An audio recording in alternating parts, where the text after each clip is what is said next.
Welcome to another episode of the Electric Bison. Randy and I are out and about tonight, Magoo and I. We're just seeing a different part of Montana that neither of us has been to before. We're 4 miles southwest of Boerne, Montana on the Tongue River Road, almost down to the Wyoming border. I think we're off the Northern Cheyenne Reservation and are not quite on the Crow Reservation. And we're at a place called the Battle of the Butte, which was in the Wolf Mountains, or it's also called the Battle of Wolf Mountains. And it was the last great conflict of the Sioux War, the Great Sioux War, and which we'll be talking about later. But neither of us have ever been here, and it's a really important place. Randy, you want to talk about it? Well, the Great Sioux War started in 1875 with the battles of Rosebud Creek, not far from here, with Powder River, and with the Little Bighorn, of course, on June 25th, 1876. And after that battle of Little Bighorn, the Union, the federal troops, put together a big offensive to sort of finally end the war. And they had a lot of troops coming from the east and the south and north. And General Miles was the one who was kind of chasing Crazy Horse.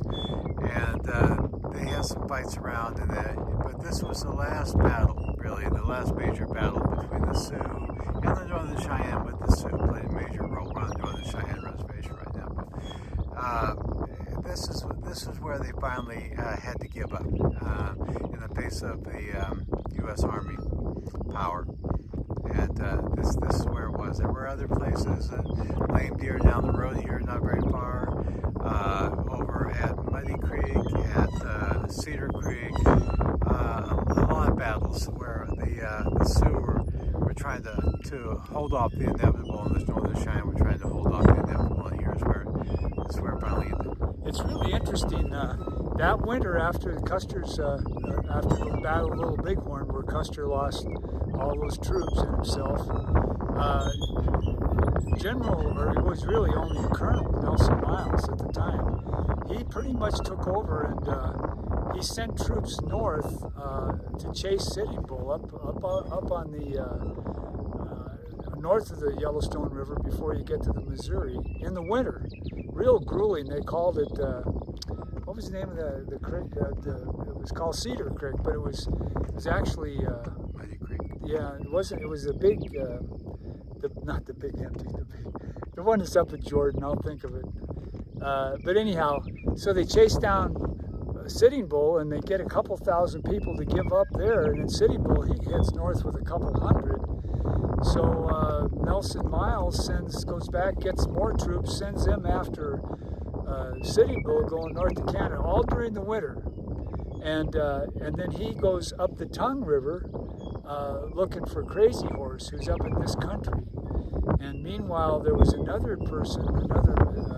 colonel with General Crook's force from the south, and he traced the Northern Cheyenne up into the Bighorn Mountains on the Red Fork of the Powder River.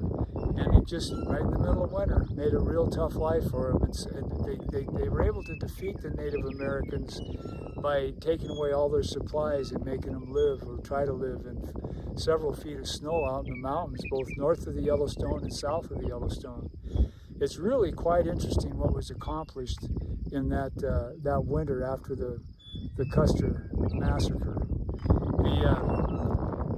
We couldn't help but note that there's 77 medals of honor that have been given to U.S. troops. It was a different standard, but still, when you read how they earned those medals, say 24 at the Battle of the Little Bighorn, just trying to save prisoners, trying to get water from the river, just people that were stranded, and then I think 31 in those series of actions up north of the Yellowstone chasing Sitting Bull. All winter, it was basically how long could you outlast each other in the snow. That's what was going on. And finally, without supplies and horses and all that, the Native Americans had to give up. At least a lot of them did. There was one more fight down here with Lame Deer. He was a Sioux, and he came and thought he was going to not give up, and Nelson Miles sent a crew in after him, and they had a fight. And a number of Indians were killed, including Lame Deer, who was Sioux. He wasn't Northern Cheyenne, and it's right 1.5 miles southwest of where Lame Deer is now, and the town's named after him. Probably about 15 miles from here, right, John? Maybe? Yeah. We came up, we went to Lame Deer, and then we came right through the reservation toward the Tongue River. And there's another way to get to Tongue River, go over the hill to Ashland. We'll do that tomorrow. But we're pretty excited. I mean, it doesn't take a lot to entertain the two of us. This was a very big thing that happened here. This was the end of Crazy Horse's resistance and the Sioux and Cheyenne. The Cheyenne that were apprehended, or they actually were scattered, but the ones that were still warriors, had their guns, they came north to join Crazy Horse here in the middle of winter to put up a fight. And it was the last big fight of the Great Sioux War. Anyhow, you want to add to that? No, John, that's good. Okay, anyhow, if you ever happen to be going by Bernie, it's great. It's a beautiful little town, nice little post office, nice little school, nice little white church. Just go 4 miles southwest, headed toward Wyoming, and you can find this very, very important American battlefield. Thanks.